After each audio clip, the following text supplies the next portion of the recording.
Hello दोस्तों, cricket का महाकुंभ खत्म हो चुका है। विश्व कप क्रिकेट 2023 ऑस्ट्रेलिया जीत चुका है। अब पूरे देश को ऑस्ट्रेलिया गमगीन आंखों में आंसू लिए हुए छोड़ गया है। 20 साल पहले का दिन याद आ गया है जब 2003 में ऑस्ट्रेलिया ने फाइनल में हमें बुरी तरह हराया था। आज के बच्चे जो 20 साल के हो चुके हैं उस समय पैदा भी नहीं हुए थे और उनको शायद पहली बार एहसास हुआ होगा कि 20 साल बाद विश्व कप क्रिकेट में ऑस्ट्रेलिया से फाइनल हारना कैसा है। हमें 20 साल पहले की बातें आज भी याद हैं। सचिन के द्वारा शोएब अख्तर के ऊपर पॉइंट से ऊपर से लगाया हुआ सिक्स, या सेमीफाइनल में कीनिया ने भारत की हालत ख़राब कर दी थी और सौरव गांगुली उसको बचा कर लेके गए थे। इसके अलावा फाइनल में रिकी पॉन्टिंग ने हमारे तीनों बॉलर्स को ढंग से पीट दिया था। 359 का विशाल स्कोर, जो उस समय बहुत बड़ा स्कोर था, बनाया था और भारतीय टीम उस दिन विशेष पर बुरी तरह हार गई थी। एक बार फिर 20 साल बाद मौका आया कि इस बार हम उस बदले को पूरा करेंगे, ऑस्ट्रेलिया से 20 साल पुराने हिसाब चुकाएंगे, लेकिन नहीं, वो सब नहीं हो सका। और एक ऐसा दुख जो हमने दोबारा महसूस किया, शायद उतना ही महसूस किया जितना 20 साल पहले महसूस किया था। लेकिन दोस्तों, ये सब बातें आप जानते हैं, मेरी उम्र के सारे लोग जानते हैं, मुझसे बड़े जानते हैं। छोटे वाले बच्चे जो हैं, जो 20 साल के हैं, शायद वो नहीं जानते होंगे कि उन्होंने वो दिन नहीं देखा था। आज मैं कुछ पॉजिटिव चीज़ें लेकर आया हूँ दोस्तों, जो ऐसे समय में जहाँ हम क्रिकेट हार गए हैं, लेकिन भारत एक देश के रूप में डेवलप हो रहा है, आगे बढ़ रहा है और हमें खुशी है कि हम एक नई दिशा में बढ़ रहे हैं। मैन्युफैक्चरिंग के क्षेत्र में हम लोग अपने नए कदम बढ़ा रहे हैं और इसी क्रम में मैं आज की वीडियो लेकर आया हूँ। खैर दोस्तों, आगे बढ़ने से पहले मैं आपका अपना मोहंती यादव आपके अपने YouTube channel and Indian update पर आपका हार्दिक स्वागत और अभिनंदन करता हूँ। आपसे अनुरोध है कि आप मेरे वीडियो को पूरा सुनें और पसंद आने पर लाइक, सब्सक्राइब और कमेंट जरूर करें। दोस्तों, विश्व कप फाइनल के दिन एक खबर आई थी कि भारत $4 ट्रिलियन की इकोनॉमी बन गया है और संभवतः अगले 1-2 साल में भारत विश्व की चौथे नंबर की इकोनॉमी बन जाएगा। लेकिन दोस्तों, यह सिर्फ एक खबर थी जो खबर बनकर रह गई और इसकी पुष्टि सरकार के सूत्रों से या सरकार के किसी ऑफिसर के द्वारा नहीं की गई। लेकिन कम से कम यह खबर एक सुखद एहसास तो देती है कि हम $4 ट्रिलियन की इकोनॉमी बनने की तरफ अग्रसर हैं और संभवतः 1 या 2 साल में बन भी जाएंगे। अब आता हूं दोस्तों उस खबर पर जिसके बारे में आज मैं आपसे डिस्कस करने आया हूं। दोस्तों, आपको ये तो मालूम ही होगा कि अगस्त के महीने में भारत सरकार ने घरेलू प्रोडक्शन को बढ़ावा देने के लिए कंप्यूटर हार्डवेयर के आयात पर बैन लगा दिया था और बाद में उसे हटा भी लिया था और यह कहते हुए हटा दिया था कि इसे हम 1 नवंबर तक टाल रहे हैं। लेकिन संभवतः सरकार कंप्यूटर बनाने वाली कंपनियों को मैसेज देना चाहती थी कि आप देश में ही कंप्यूटर बनाने के लिए, प्रोडक्शन करने के लिए तैयार रहें, क्योंकि भारत सरकार मेक इन इंडिया प्रोजेक्ट के तहत इस पर काम करने के लिए विचार कर रही है। उस समय दोस्तों यही महसूस किया गया था, सरकार कंप्यूटर लैपटॉप के बारे में बात कर रही है, लेकिन ये 7 कैटेगरी के इलेक्ट्रॉनिक गैजेट्स को बैन किया गया था, जिस और यह कोशिश की गई थी कि इनका प्रोडक्शन हमारे देश में हो। दोस्तों, जिस देश ने सॉफ्टवेयर के मामले में तूफान मचा दिया था, तहलका मचा दिया था, विडंबना है कि हार्डवेयर के मामले में वह देश आज भी यूएस और चाइना के ऊपर डिपेंड है। कुछ वर्ष पहले तक तो हम मोबाइल भी चाइनीज और विदेशी यूज कर रहे थे, लेकिन सरकारी प्रयासों का नतीजा है कि आज हम दुनिया में मोबाइल के एक्सपोर्टर बन के उभरे हैं और हमारा 97% मोबाइल घरेलू यूज में स्वदेशी इस्तेमाल किया जा रहा है।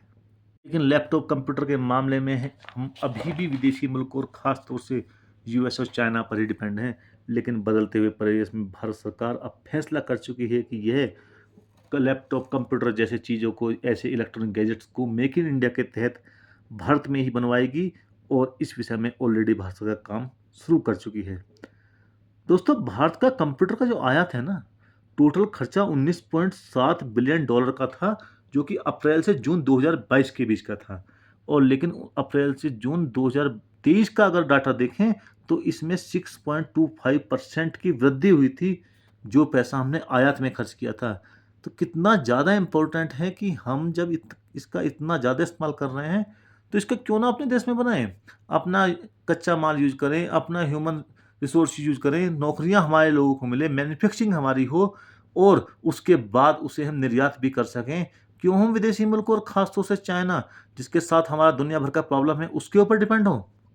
दोस्तों, उदाहरण स्वरूप एप्पल अभी भी भारत में अपने टोटल 5 से 7% प्रोडक्ट को ही बनाता है और भारत सरकार का प्लान है कि इसे 25% तक लेके जाए। लेकिन यह सिर्फ स्मार्टफोन से हो नहीं सकता। एप्पल के दूसरे गैजेट्स हैं, लैपटॉप है, कंप्यूटर है और दुनिया भर के एप्पल के इलेक्ट्रॉनिक गैजेट्स हैं। यदि उनको भारत में ही बनवाया जाए तो ये 25% तक पहुंच जाएगा।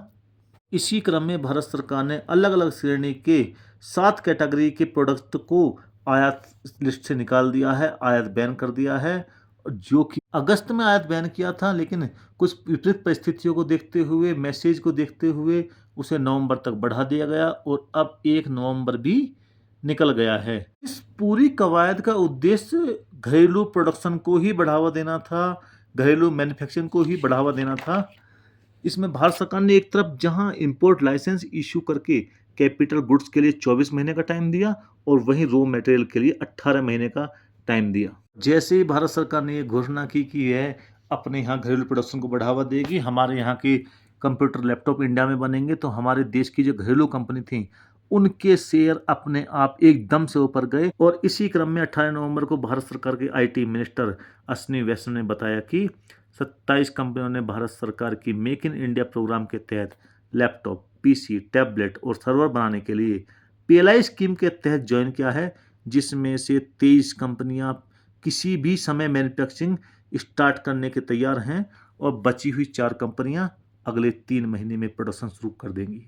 दोस्तों, सरकारी अनुमान यह है कि इस समय 3,000 करोड़ रुपए का निवेश आएगा, 3,50,000 करोड़ का प्रोडक्शन होगा और लगभग 2 लाख लोगों को डायरेक्ट और इनडायरेक्ट एम्प्लॉयमेंट मिलेगा। लेकिन समझ में नहीं आता दोस्तों, जब हम सॉफ्टवेयर की दुनिया में तूफान मचा रहे थे तो हार्डवेयर को चाइना के लिए क्यों छोड़ दिया गया था? कौन सी राष्ट्रहित की पॉलिसी थी जो इसे छोड़ दिया गया था, या ऐसी कौन सी मजबूरी थी कि हम हार्डवेयर चाइना से ही मंगाते रहे? इसका जवाब अभी मेरे पास नहीं है। यदि भविष्य में होगा तो इसका जवाब मैं आपको वीडियो बनाकर जरूर दूंगा। और यदि आपके पास इसका जवाब है तो आप कमेंट सेक्शन में इसका जवाब दें, मुझे अति प्रसन्नता होगी। दोस्तों, बदलाव दिख रहा है। एप्पल ने टारगेट किया है कि भारत में फाइनेंशियल ईयर 2024 में वह 1 लाख करोड़ रुपए की चीज़ों का प्रोडक्शन करेगा, जिसमें से अब तक वह 60,000 करोड़ की चीज़ों का प्रोडक्शन कर चुका है। और एप्पल का देश से एक्सपोर्ट 185% बढ़ चुका है और यह सब मेक इन इंडिया प्रोजेक्ट के तहत हो रहा है। इसलिए मेक इन इंडिया प्रोजेक्ट सफल हो रहा है, इसमें कोई डाउट नहीं है। दोस्तों, ये ठीक बात है कि एक खराब दिन हमारी टीम हार गई, लेकिन ऐसा तो नहीं है हमारी टीम ने जीता ही नहीं था। हमने 10 लगातार मैच जीते थे और एक तरफा जीते थे, तूफान मचाते हुए जीते थे। ठीक है, खराब दिन था, हम हार गए, हम कुछ नहीं कर सके, लेकिन टीम इंडिया बेशक हार गई, लेकिन टीम भारत नहीं हारेगी। टीम भारत जरूर जीतेगी और टीम भारत कम से कम आने वाले वर्षों में चाइना के खिलाफ इस हार्डवेयर कंप्यूटर बनाने वाले इस मैच को, इस टूर्नामेंट को जरूर जीतेगी। आने वाले वर्षों में हम ना सिर्फ कंप्यूटर हार्डवेयर के मामले में आत्मनिर्भर होंगे, बल्कि विश्व को भी अपनी शक्ति का परिचय देते हुए निर्यात कर रहे होंगे। दोस्तों, देश को डेवलप करना है, देश को डेवलप कंट्री अपने आंखों के सामने अपने जीवन काल में देखना है, तो हमें अपनी मैन्युफैक्चरिंग कैपेबिलिटी बढ़ानी होगी। यदि हम विदेशी मुल्कों पर डिपेंड करेंगे तो हम हमेशा विकासशील देश रहेंगे, कभी विकसित देश नहीं बन पाएंगे। लेकिन मैं इस मामले में पूर्णतः आशावादी हूँ और जिस तरह से हमारे देश का इंफ्रास्ट्रक्चर बदला है, पिछले कुछ सालों में हमने जिस तरह से विकास किया है, रोड्स बनाई हैं, चीज़ों को अपने यहाँ बनाने की कोशिश की है, डिफेंस के मामले में हम आयातक से निर्यातक बनते जा रहे हैं। हम जरूर विकसित देश बनेंगे और अपने जीवन काल में हम देखेंगे, हमारे बच्चे, हमारे आने वाली जनरेशन पढ़ेंगे कि भारत एक विकसित देश है। इसी उम्मीद में, इसी भरोसे के साथ मैं इस वीडियो के दोस्तों यहीं समाप्ति की घोषणा करता हूँ। उम्मीद करता हूँ आप भी ऐसा ही सोचते होंगे। जय हिंद दोस्तों, वंदे मातरम, भारत माता की जय।